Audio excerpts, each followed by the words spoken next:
Hello students, हम लोग प्रश्नावली 9E पे और क्वेश्चन नंबर है 22। क्या कह रहा है? बिंदु 0, -2 से गुजरने वाले एक ऐसे वक्र का समीकरण ज्ञात कीजिए जिसके किसी बिंदु x, y पर स्पर्श रेखा की प्रवणता और उस बिंदु के y निर्देशांक का गुणनफल उस बिंदु के x निर्देशांक के बराबर है।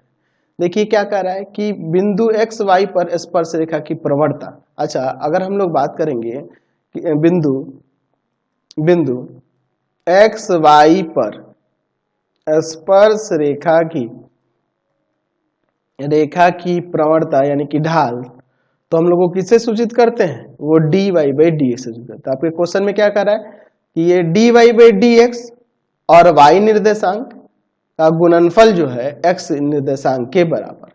चलिए तो अब यहाँ वेरिएबल सेपरेट करते हैं। Y d y equal to में हो जाएगा यहाँ पे एक्स डी एक्स और इंटीग्रेट कर देते हैं। लिखते हैं इंटीग्रेटिंग बोथ साइड। चलिए देखते हैं इंटीग्रेट करने पर क्या होता है। तो integral of y d y और इधर हो जाएगा integral of x d x. तो यहाँ पर अब देखिए क्या हो जाएगा, यहाँ वाई क्या हो जाएगा, वाई स्क्वायर बाई 2 और इक्वल टू में इधर हो जाएगा एक्स स्क्वायर बाई 2 और प्लस में कांस्टेंट सी। ठीक है, अब देखिए किस पे कह रहा था जी बिंदु, तो बिंदु दिया हुआ है 0, -2 पर। बिंदु 0, -2 पर चलिए तो वही जगह -2 रख देंगे, -2 का स्क्वायर बाई 2 और यहाँ पे 0 का स्क्वायर बाई 2 और प्लस सी, यानी आ जाएगा यहाँ पे देखिए क्या 4 बाई में 2 इक्वल टू में सी, ये कट जाएगा 2 टाइम्स में, तो सी का वैल्यू यहाँ से 2 आएगा। इसलिए लिख सकते हैं कि वक्र का समीकरण जो होगा वह हो जाएगा y square by 2 equal to में एक्स स्क्वायर बाई 2 और प्लस का 2। चलिए अब इसके बाद एलसीएम यहाँ पर ले लेते हैं, एलसीएम ले लेते हैं। Y square by 2 equal to में इधर एलसीएम होगा 2 एक्स स्क्वायर और प्लस 4 आ जाएगा, 2 से 2 कैंसिल, एक्स स्क्वायर को इधर ले जाते हैं तो हो जाएगा y square minus x square equal to में 4। ये आपका वक्र का समीकरण आ गया। चलते हैं अब नेक्स्ट क्वेश्चन पे। क्वेश्चन नंबर चलिए 23 देखते हैं। एक वक्र किसी बिंदु एक्स वाई पर स्पर्श रेखा की प्रवणता स्पर्श बिंदु को बिंदु -4, 3 से मिलाने वाले रेखाखंड की प्रवणता की दोगुनी है, तो उस वक्र की बिंदु -2, 1 से गुजरता है, तो उस वक्र का समीकरण निकालना। देखिए यहाँ पर अगर हम लोग बात करेंगे कि बिंदु x, y पर स्पर्श रेखा की प्रवणता तो वो dy बाई डी एक्स होता है। तो यह dy बाई डी एक्स किसके बराबर है? तो कह रहा है कि इन दोनों बिंदुओं को मिलाने वाली रेखा की प्रवणता की 2 गुनी के बराबर है। स्पर्श रेखा की प्रवणता स्पर्श बिंदु को, यानी स्पर्श रेखा के स्पर्श बिंदु क्या होंगे, यही होगा बिंदु इतना से मिलाने वाली प्रवणता की 2 गुनी है। इन दोनों को मिलाने वाली रेखाखंड की प्रवणता की 2 गुनी है, ये जो है उसकी प्रवणता की 2 गुनी है। तो देखो तो बिंदु स्पर्श बिंदु x, y होगा और बिंदु जो होगा -4, 3 होगा। तो इन दोनों बिंदुओं को मिलाने वाली रेखा की प्रवणता की अगर हम लोग बात करेंगे तो ये हो जाएगा y + 3 और y में x + 4।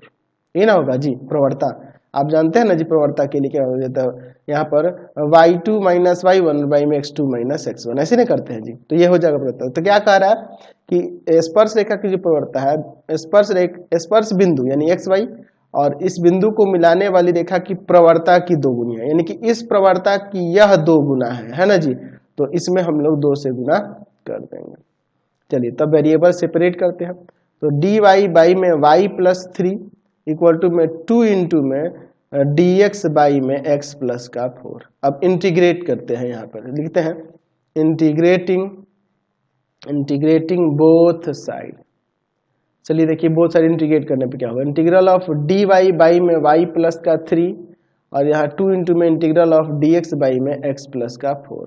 ठीक है ना जी। चलिए अब इसके बाद देखते हैं क्या आता है। ये हो जाएगा log y प्लस का 3 और इधर हो जाएगा 2 log x प्लस का 4 और प्लस में log c कर देते हैं हम। चलिए अब इसके बाद देखिए क्या हो जाएगा, यहाँ पर log y प्लस का 3 और यहाँ हो जाएगा log x + 4 का स्क्वायर और प्लस में log c, यानी कि हो जाएगा log y प्लस का 3 इक्वल टू में यहाँ पर आ जाएगा log c इंटू में x + 4 का स्क्वायर, प्लस में है तो इंटू में चला जाएगा।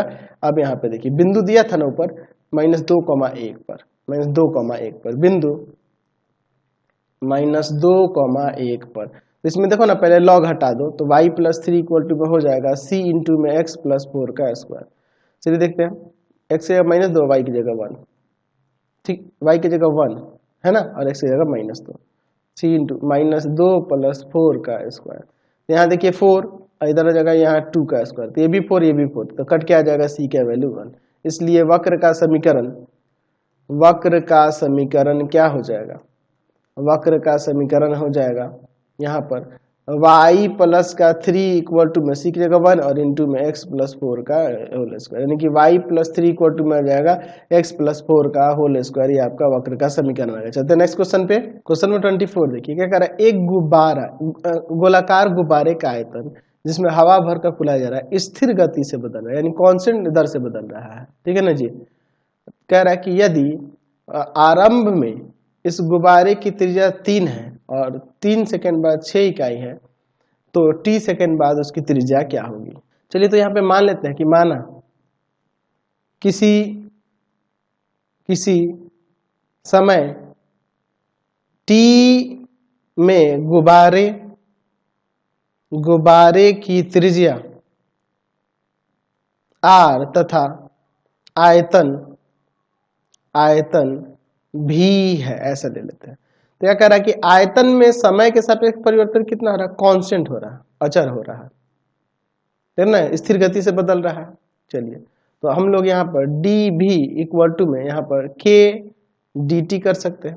अब इंटीग्रेट करते हैं, इंटीग्रेटिंग बोथ साइड, तो बोथ साइड इंटीग्रेट करने पे देखिए क्या आ जाएगा, इंटीग्रल ऑफ dv और इंटीग्रल ऑफ k dt, ठीक है ना जी। k कांस्टेंट है, इसका भी हो जाएगा और यहाँ पर kt और प्लस में कांस्टेंट c आ जाएगा। अब ये v क्या है, गुब्बारे का आयतन है, तो v इक्वल टू में क्या होगा, गुब्बारे का आयतन होता है 4/3 पाई r क्यूब ना जी, यही होता है। चलिए अब इसके बाद यहीं पे वहां पे ये रख देते हैं, तो यहाँ से आ जाएगा आपका 4/3 पाई r क्यूब इक्वल टू में kt और प्लस का c, ठीक है। अब इसके बाद देखिए क्या कह रहा है ऊपर क्वेश्चन में कह रहा है कि प्रारंभ में गुब्बारे की त्रिज्या जो है ना 3 इकाई है, आरंभ में, तो t बराबर 0 है ना, और आपको क्या करना होगा जी, त्रिज्या कितना दिया है, 3 इकाई दिया हुआ है, तो 4/3 पाई 3 का क्यूब इक्वल टू में k इंटू में 0 और प्लस का c। तो यह देखिए 27 में 3 से भाग होगा तो 9 आ जाएगा, 9 चौका 36 पाई आ जाएगा c का वैल्यू। अब इसके बाद देखिए t बराबर 3 पर r बराबर में हो जा रहा है 6 इकाई कह रहा था ना। चलिए तो 6 रखते हैं। अब इसके बाद 4/3 पाई यहाँ पर 6 का क्यूब इक्वल टू में k इंटू में 3 और प्लस का c का वैल्यू 36 पाई। चलिए अब इसके बाद देखते हैं हम लोग, यहाँ पर क्या हो जाएगा, 4/3 पाई और गुना में 216 इक्वल टू में 3k और प्लस का 36 पाई। ये 3 से इसको काट देंगे, 3 7 21 और 3 दूना 6। अब 72 में 4 से गुना करेंगे तो 8 और 7 चौक 28, 288 पाई और माइनस का 36 पाई इक्वल टू में 3k, ठीक है ना जी। तो चलिए अब यहाँ से ये क्या जगह घटाएंगे, तो यहाँ 2, यहाँ पर आपका 5 और 252 है ना जी, इक्वल टू में 3k, यानी कि यहाँ से k इक्वल टू में हो जाएगा 252 k और बट्टा में 252 पाई और बट्टा में 3 इक्वल टू k। तो यहाँ से इसे आप काट सकते, 3 8 24 हो जाएगा और 3 चौका 12, 84 पाई आ जाएगा, 84 पाई प्लस का k। अब इसलिए यहाँ पे लिखते हैं समय t पर त्रिज्या निकालना है, तो 4/3 पाई r क्यूब, r ही है, समय t पर त्रिज्या कितना था, r ही था ना जी, तो इक्वल टू यहाँ पर k के जगह पे आ जाएगा, k के जगह पे यही 84 आ जाएगा, 84 पाई और t और प्लस में कांस्टेंट c की जगह पे आ जाएगा 36 पाई। चलिए अब यही ना होगा जी। चलिए अब इसके बाद देखते हैं, चलिए तब आगे यहाँ पे सॉल्व करते हैं। यहाँ पे देखिए ना ये 4/3 पाई है ना, उधर ले जाते हैं, तो यहाँ से r क्यूब इक्वल टू में क्या हो जाएगा, 3 जाके ऊपर मल्टीप्लाई करेगा 4 आएगा डिवाइड में, 4 डिवाइड करो, सोचो पाई से पाई भी कट जाएगा, समझ गए ना जी। या करो एक काम करो ना, 4/3 पे भी इतना लंबा नहीं सोचो, इसमें से 4 पाई कॉमन कर लो, तो यहाँ पर कॉमन करने पे 4 पाई कॉमन करने पे कितना बचेगा, यहाँ पे 21t और प्लस का यहाँ पर 9 आ जाएगा, ठीक है ना जी। अब ये 4 पाई से हट जाएगा, 3 जाके सिर्फ मल्टीप्लाई कर दो, कितना सिंपल हो गया ना जी। 63t और प्लस का 27, यानी कि r इक्वल टू में आ जाएगा 63t प्लस 27 का पावर 1/3, यही हमारी त्रिज्या हो जाएगी। समझ गए। नेक्स्ट क्वेश्चन देखिए, क्वेश्चन नंबर 25 क्या कह रहा है कि किसी बैंक के मूलधन की वृद्धि r% वार्षिक दर से होती है। यदि 100 रुपए 10 वर्षों में दोगुना हो जाता है तो r का मान ज्ञात कीजिए, यानी कि हमें ब्याज की दर क्या है, ब्याज की दर वो हमें निकालनी है। तो हम लोग मान लेते हैं कि माना कि मूलधन जो है ना P है, तो मूलधन P है, तो मूलधन में परिवर्तन की दर जो है वो क्या है, तो r% है, तो P का r% ना, तो dp/dt इक्वल टू में हो जाएगा r/100 इंटू में P। ठीक है, यही ना हो जाएगा जी, यही हो जाएगा। तो एक काम करते हैं हम लोग यहाँ पर सेपरेट करते हैं वेरिएबल को, तो dp/ में P और इधर हो जाएगा r/100 dt, ये तो कांस्टेंट है। अब इंटीग्रेट करते हैं, लिखते हैं इंटीग्रेटिंग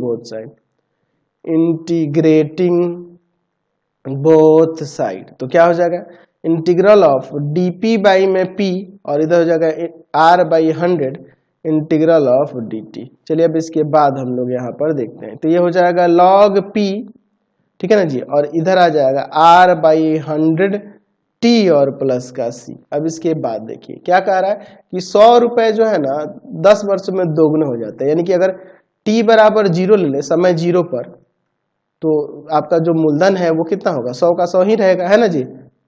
log 100 इक्वल टू में r/100 और इंटू में 0 और प्लस c, तो यानी c का वैल्यू आ जाएगा यहाँ से log 100। ठीक है ना जी। अब इसके बाद देखिए यहाँ पर t बराबर 10 वर्ष न करा, 10 वर्ष में मूलधन 2 गुना हो जा रहा है, नहीं 200 हो जा रहा है, तो इसमें रखेंगे तो हो जाएगा log 200 इक्वल टू में r/100 इंटू में 10 और प्लस का c की जगह पे log 100। इसको इधर लेके चले जाते हैं, तो यहाँ से हो जाएगा log 200/100 हो जाएगा, ये आके इधर माइनस में होगा तो डिवाइड में नहीं चलेगा, log में है तो, और यहाँ r/10, तो यहाँ log 2 हो जाएगा और log 2 इक्वल टू में r/100, तो r/10 इक्वल टू में log 2 का वैल्यू आपके क्वेश्चन में ही दिया हुआ है। log 2 का वैल्यू यहाँ पे दिया है 0.6931, यही ना दिया है जी, देख लेते हैं एक बार, 0.6931 यही ना दिया log 2 का वैल्यू, ये जाकर मल्टीप्लाई करेगा तो r का वैल्यू 6.931, तो इसलिए लिख देंगे कि ब्याज की दर जो होगी वह कितनी हो जाएगी 6.931%। ठीक है ना जी, समझ गए। नेक्स्ट क्वेश्चन देखते हैं 26 नंबर, किसी बैंक में मूलधन की वृद्धि दर 5% वार्षिक दर से होती है। इस बैंक में 1000 रुपए जमा कराए जाते हैं, ज्ञात करें कि 10 वर्ष बाद उसकी राशि कितनी हो जाएगी, जबकि e का पावर 0.5 जो है 1.648 के बराबर। तो मान लेते हैं कि माना t समय पर मूलधन जो है वह p है, ठीक है, ऐसा मान लेते हैं। तो मूलधन में वृद्धि दर समय t के सापेक्ष कितना है 5% है, तो लिख देंगे p का 5%, यानी आ जाएगा यहाँ पर dp/ में dt इक्वल टू में p इंटू में 5/100, कट जाएगा यहाँ पर 1/20, वेरिएबल सेपरेट करेंगे, dp/ में यहाँ पर p और इधर हो जाएगा 1/20 dt। ठीक है ना, ये उधर चला है। अब इंटीग्रेट कर देते हैं, लिखते हैं इंटीग्रेटिंग बोथ साइड इंटीग्रेट करते हैं, देखते हैं क्या आता है। तो इंटीग्रल ऑफ dp/ में p और यहाँ 1/20 कांस्टेंट है, इंटीग्रल ऑफ dt। चलिए अब यहाँ पर ये हो जाएगा आपका log p, ठीक है, और इधर हो जाएगा 1/20 t और प्लस का c। ठीक है, अब देखिए आपके पास क्या कह रहा है कि जो 1000 रुपये जमा कराया जा रहा है, तो कितने वर्षों में वह 10 वर्षों बाद कितनी हो जाएगी, ये पूछ रहा है 10 वर्ष बाद कितनी हो जाएगी। 1000 रुपया शुरू में जमा जाता है, t बराबर 0 ले लेते हैं, 0 वर्ष पर p जो है 1000 रुपये है, 1000 रुपये जमा कराया जा रहा है, तो log 1000 इक्वल टू में 1/20 इंटू में 0 और प्लस c, यानी कि c का वैल्यू आ जाएगा log 1000। ठीक है, अब देखिए 10 वर्ष पर क्या हो रहा है, 10 वर्ष पर पूछ रहा है कि मूलधन कितना हो जाएगा, p क्या होगा, चलिए तो यानी p निकालना है, तो यहाँ पे log p इक्वल टू में लिख सकते हैं 1/20, t के जगह पे 10 और प्लस का c के जगह पे log 1000। ठीक है, अब इसके बाद हम लोग आगे यहाँ पर देखते हैं log p इसको इधर ले जाते हैं, माइनस का log 1000 इक्वल टू में यहाँ log 1/2 होगा, तो ये log p बाई में 1000 हो जाएगा और इक्वल टू में 1/2 यानी कि 0.5 लिख दे क्या, 0.5 लिख देते हैं। ठीक है, अब log इधर आके एक्सपोनेंट बन जाएगा, तो इसको एक्सपोनेंट बना दो भाई, तो यहाँ पे p बाई में 1000 जो होगा इक्वल हो जाएगा e टू द पावर 0.5 और ऊपर e टू द पावर 0.5 का वैल्यू दिया हुआ है 1.648, इसको यहाँ सब्स्टिट्यूट कर देंगे तो p बाई में 1000 इक्वल टू में हो जाएगा 1.648, ये जाके 1000 उधर मल्टीप्लाई करेगा तो p बराबर में आ जाएगा 1648, तो यहाँ पे लिख सकते हैं। इसलिए 10 वर्ष बाद मूलधन बढ़कर 1648 रुपए हो जाएगा। ठीक है ना जी, समझ गए। चलिए चलते हैं नेक्स्ट क्वेश्चन देखिए 27 नंबर। क्या कह रहा है कि किसी जीवाणु समूह में जीवाणुओं की संख्या 1 लाख है, 2 घंटे में इसकी संख्या 10% की वृद्धि होती है, कितने घंटे में जीवाणु 2 लाख हो जाएंगे यदि जीवाणु में वृद्धि दर उसमें उपस्थित संख्या के समानुपाती है। तो मान लेते हैं कि उसमें जीवाणु y है, मान लेते हैं, माना समय t पर जीवाणुओं की संख्या y है, ऐसा सपोज कर लेते हैं। ठीक है ना, कितने जीवाणु है y, तो यहां से कह रहा है कि जीवाणुओं में वृद्धि दर जो है उसमें उपस्थित संख्या के समानुपाती, तो y संख्या है तो उसमें y में वृद्धि दर कितनी होगी, t समय के सापेक्ष y के समानुपाती हो जाएगी। तो आप इसे लिख दें dy/dx dt है सॉरी इक्वल टू में यहाँ पर आ जाएगा ky, यहाँ पे लिख सकते हैं कि where k is a constant. ठीक है ना, ये कांस्टेंट हमने ले लिया है। चलिए अब इसके बाद देखिए वेरिएबल सेपरेट करो, dy/y और इधर k dt हो जाएगा। अब इंटीग्रेट कर देते हैं, लिखते हैं इंटीग्रेटिंग बोथ साइड। देखिए इंटीग्रेट करने पर अब क्या होता है, चलिए तो यहाँ पे हो जाएगा इंटीग्रल ऑफ dy/y और इधर k इंटीग्रल ऑफ dt, यह हो जाएगा log y और इधर हो जाएगा kt और प्लस का c। अब इसके बाद देखिए 10% की वृद्धि हो जा रही है 2 घंटे में, 2 घंटे में कितनी वृद्धि हो रही है, 10% की वृद्धि हो रही है, ये आपके पास दिया है। तो यानी कि t बराबर 2 पर 10% की वृद्धि हो जा रही है, संख्या में 10% की वृद्धि हो जा रही है, यानी कि जीवाणु शुरू में 1 लाख थे उसमें 10% बढ़ा देते हैं, तो y बराबर में हो जाएगा 1 लाख और का 10%। ठीक है ना जी, 10% बढ़ जा रहा है उसका 1 लाख का। ठीक है ना जी, चलिए तो यहाँ पर 1 लाख, ठीक है ना जी, 1 लाख और प्लस में 10/100 और गुना में 1 लाख। ठीक है, यहाँ से 2 जीरो कट जाएगा, यानी कि आ जाएगा 1,10,000। ठीक है ना, 1,10,000। चलिए तो यहाँ पर अब हो जाएगा log 1,10,000 इक्वल टू में k इंटू में 2 और प्लस में कॉन्स्टेंट c, यानी यहाँ पे log 1,10,000 इक्वल टू में 2k प्लस c। अभी c का वैल्यू नहीं है, इसको एज ए इक्वेशन फर्स्ट ले लो। अब इसके बाद देखिए, अच्छा t बराबर 0 पर क्या होगा, जीवाणुओं की संख्या 1 लाख थी ना भाई, 1 लाख थी, तो अब यहां से हो जाएगा log 1 लाख इक्वल टू में k इंटू में 0 और प्लस का c, तो log 1 लाख हो जाएगा इक्वल टू में c। तो अभी लिखते हैं यहाँ पे c का मान समीकरण 1 में रखने पर, चलिए तो क्या हो जाएगा यहाँ पर log 1,10,000 इक्वल टू में 2k और प्लस में log 1 लाख। चलिए ये आ जाएगा इधर माइनस में, और माइनस में आएगा तो डिवाइड में हो जाएगा, तो यानी आ जाएगा log 1,10,000 और बाई में 1 लाख। तो ये यहाँ पर 4 जीरो को काट दीजिए और इधर 2k, यानी अब इधर ये 1/2 log 11/10 हो जाएगा यहाँ k का वैल्यू। तो पूछ रहा है आपके क्वेश्चन में कि 2 गुना कब हो जाएगा, जीवाणु की संख्या 2 गुना हो जाएगी। तो यहाँ मान लेते कि माना t0 समय पर जीवाणुओं की संख्या 2 लाख, यानी y का मान 2 लाख हो जाएगी। यानी अब आ जाएगा log 2 लाख इक्वल टू में k, तो k का वैल्यू यही है 1/2 log 11/10, t तो t आपका t0 हमने लिया है, और प्लस में कांस्टेंट c का वैल्यू, तो c का वैल्यू है log 1 लाख। ठीक है ना जी।